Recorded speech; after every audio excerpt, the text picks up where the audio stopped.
करीब 22 साल का एक लड़का बड़ा उदास था, परेशान था, सोचने पर थोड़ा मजबूर था। तभी वह अपने दोस्त के सामने जाता है। इतनी उदासी उसके दोस्त ने कभी देखी नहीं थी। दोस्त पूछता है कि तुम कुछ थोड़ा परेशान से लग रहे हो, कुछ ऐसा लग रहा है जैसे कुछ सोच रहे हो।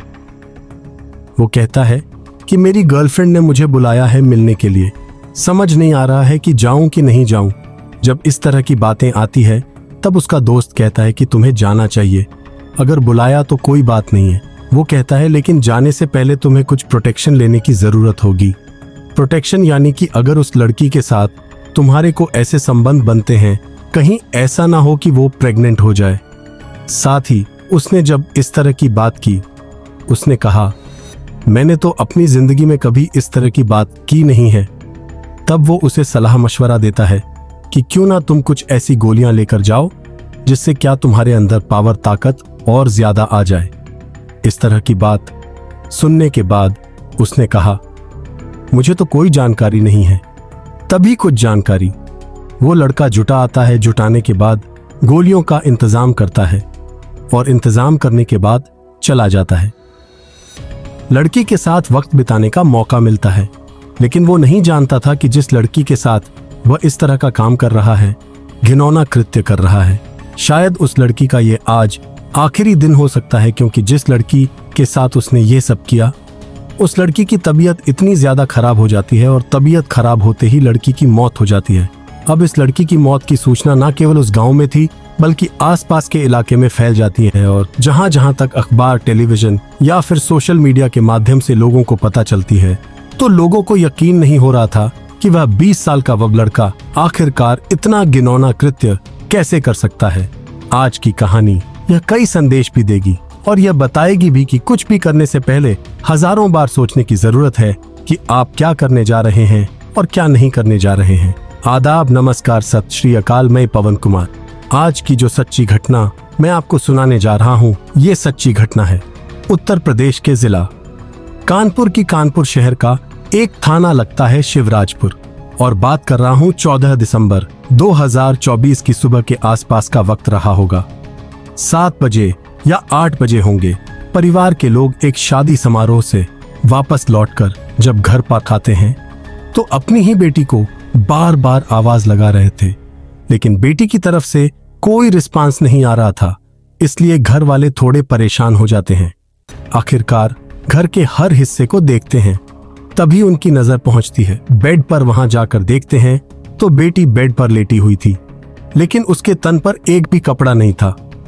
वो एकदम निवस्त्र लेटी हुई है। तभी परिवार के जो जेंट्स पर्सन हैं वो पीछे हट जाते हैं। लेडीज यानी कि उस लड़की की माँ उसके पास जाती है और पास जाने के बाद बेटी को उठाने की कोशिश कर रही थी, लेकिन वह जैसे बेसुध लेटी हुई है। उसे इस दुनिया की बिल्कुल कोई फिक्र ही नहीं है कि कोई उसे इस अवस्था में अगर देखेगा तो क्या सोचेगा। उस लड़की को जब जगाया जाता है तो वह जगती ही नहीं है, और जब उसके हाथ पकड़े जाते हैं तो उसके हाथ में ऐंठन मची हुई थी।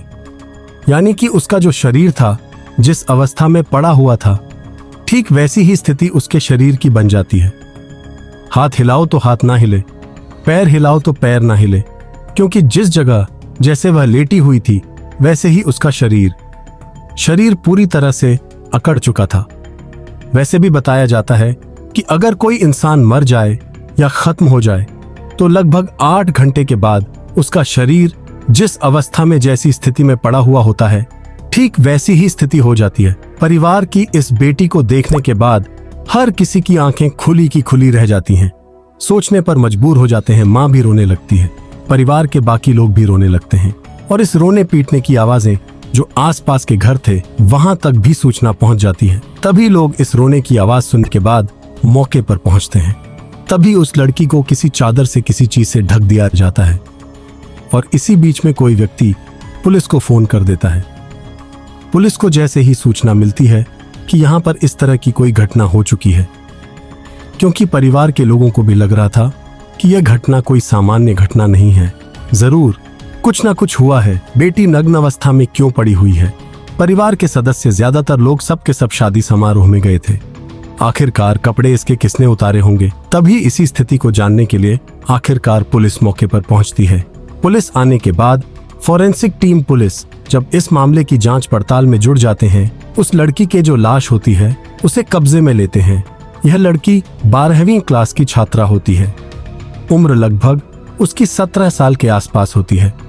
परिवार के लोगों से पूछा जाता है कि तुम जब ये घर में अकेली थी तो तुम लोग सब कहाँ गए थे। उन्होंने कहा कि कानपुर देहात का एक गांव लगता है असलतगंज, वो उस शादी समारोह में शामिल होने के लिए गए थे। बेटी से भी कहा था कि बेटी तुम भी शादी में चलो, लेकिन बेटी ने शादी में चलने से इनकार कर दिया था। अब जैसे ही बात गांव में फैल जाती है तो इस घर का, इसी परिवार का जो बेटा है, उसका घर थोड़ा दूर पड़ता है। उसके बेटे की वाइफ वो भी आती है और आने के बाद वो कहती है कि मेरी 5 साल की बेटी तो इसके साथ ही रात को रही थी। तब उस बेटी से पूछा जाता है तो बेटी कुछ बताने में असमर्थ हो रही थी। अब पुलिस की जो फॉरेंसिक टीम है, वो फॉरेंसिक टीम मामले की जांच पड़ताल में जुड़ जाती है।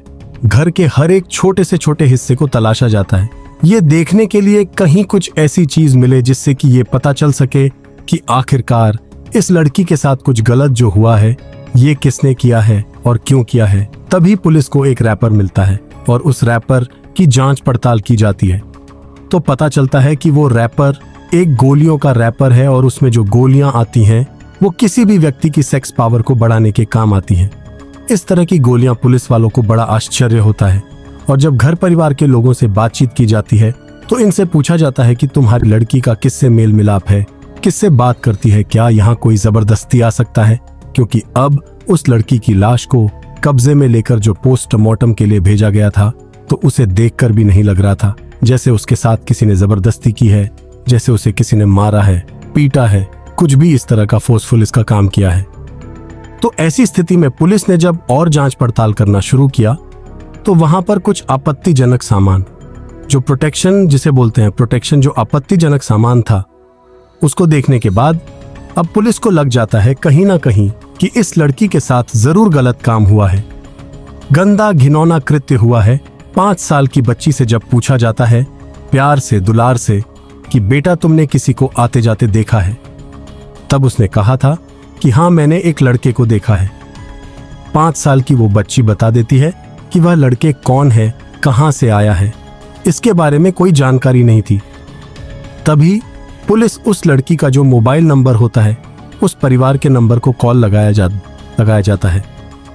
साथ ही उस लड़की के जिसने वो मोबाइल यूज किया था, CDR यानी कॉल्ड डाटा रिकॉर्ड निकलवाया जाता है और कॉल डाटा रिकॉर्ड निकलवाने के बाद पता चलता है कि इस घर से, इस गांव से लगभग 20 किलोमीटर की दूरी पर एक गांव लगता है जिसका नाम है नेवादा, और नेवादा का रहने वाला एक लड़का होता है जिसका नाम कुलदीप कुमार उर्फ शोभित होता है। तो उस लड़के से पुलिस अब संपर्क करती है।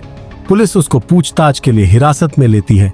उससे जब बातचीत करती है तो शुरुआत में जिस तरह से होता है हर कहानी में कि पुलिस को देखकर उसने तरह तरह की बातें बनाना शुरू कर दिया, लेकिन पुलिस ने जब उस लड़के से अपनी तरह से पूछताछ करना शुरू किया है तब उसने चौंकाने वाली बात बताना शुरू कर दिया। फिर वो कहता है कि इस लड़की से उसकी मुलाकात सोशल मीडिया के माध्यम से हुई थी, यानी कि तो वो मेरे साथ ही सो जाएगी, आज अकेली हूँ, उसने कुछ इस तरह के किसी को शक ना हो। और वो लड़का रात के 8:30 के आसपास आता है।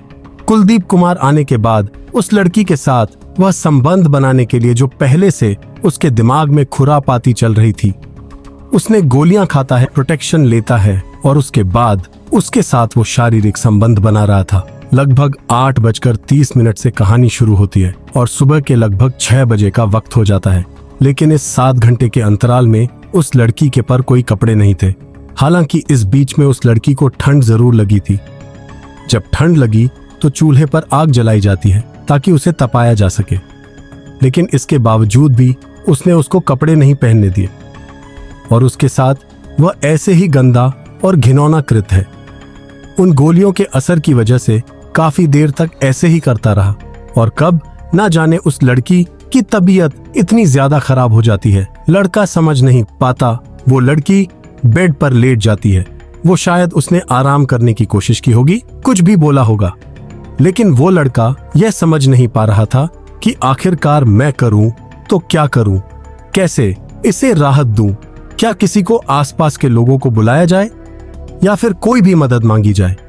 उसने इस तरह की कोई जो भी समस्याएं उत्पन्न हो रही थी उनसे निकलने के लिए कोई रास्ता नहीं खोजा, बल्कि उसने खोजा ये कि किसी तरकीब से वो अपने घर भागकर चला जाएगा और भाग जाएगा तो शायद किसी को इस बात का एहसास भी नहीं होगा। वो घर भाग जाता है। भागने के बाद अगले ही दिन जब 14 दिसंबर 2024 के दोपहर 12 बजे के आसपास का वक्त होता है और ये सूचना सोशल मीडिया पर बहुत तेजी के साथ वायरल होने लगती है कि पास का ही एक गांव लगता है और गांव में एक लड़की है। रात उसके परिवार के लोग शादी समारोह में गए थे और लड़की की मौत हो जाती है। मौत की पी जो खबर उस लड़के को मिलती है तो उसे लग ही रहा था कि हो ना हो पुलिस उससे हर हाल में गिरफ्तार कर ही लेगी। आखिरकार 17 दिसंबर 2024 को पुलिस ने जब इस घटनाक्रम का खुलासा किया तो उस यह बात आई कि बात सहमति से उसके साथ उसने शारीरिक संबंध बनाए थे।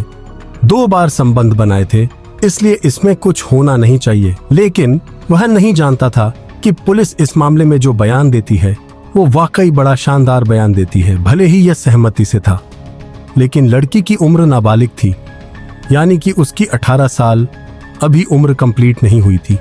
इसलिए इस पर रेप की धाराएं इस पर लगाई जाती हैं। साथ ही उस पर पोक्सो एक्ट भी लगाया जाता है। लड़के को गिरफ्तार कर लिया जाता है और गिरफ्तार करने के बाद उसको जेल भेज दिया जाता है। जहां जहां तक ये खबर फैलती है वहां वहां तक लोगों को यकीन नहीं हो रहा था कि आखिरकार वो 17 साल की लड़की जो कक्षा 12 में पढ़ रही थी उसको अपने करियर के बारे में सोचना चाहिए था।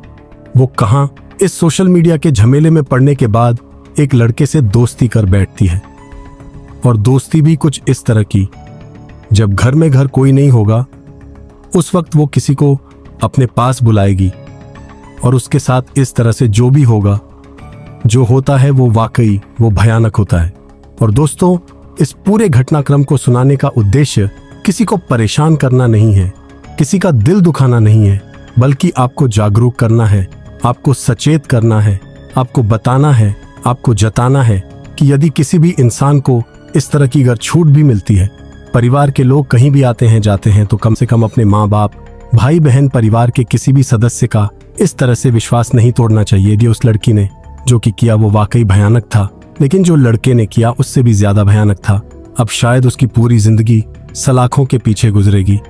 उसे इस रात का, यानी कि 14 दिसंबर 2024 की उस रात का, जब तक वो जिएगा तब तक उसको पछतावा होता रहेगा। आप सब लोग अपना ख्याल रखें, सुरक्षित रहे। जय हिंद, जय भारत।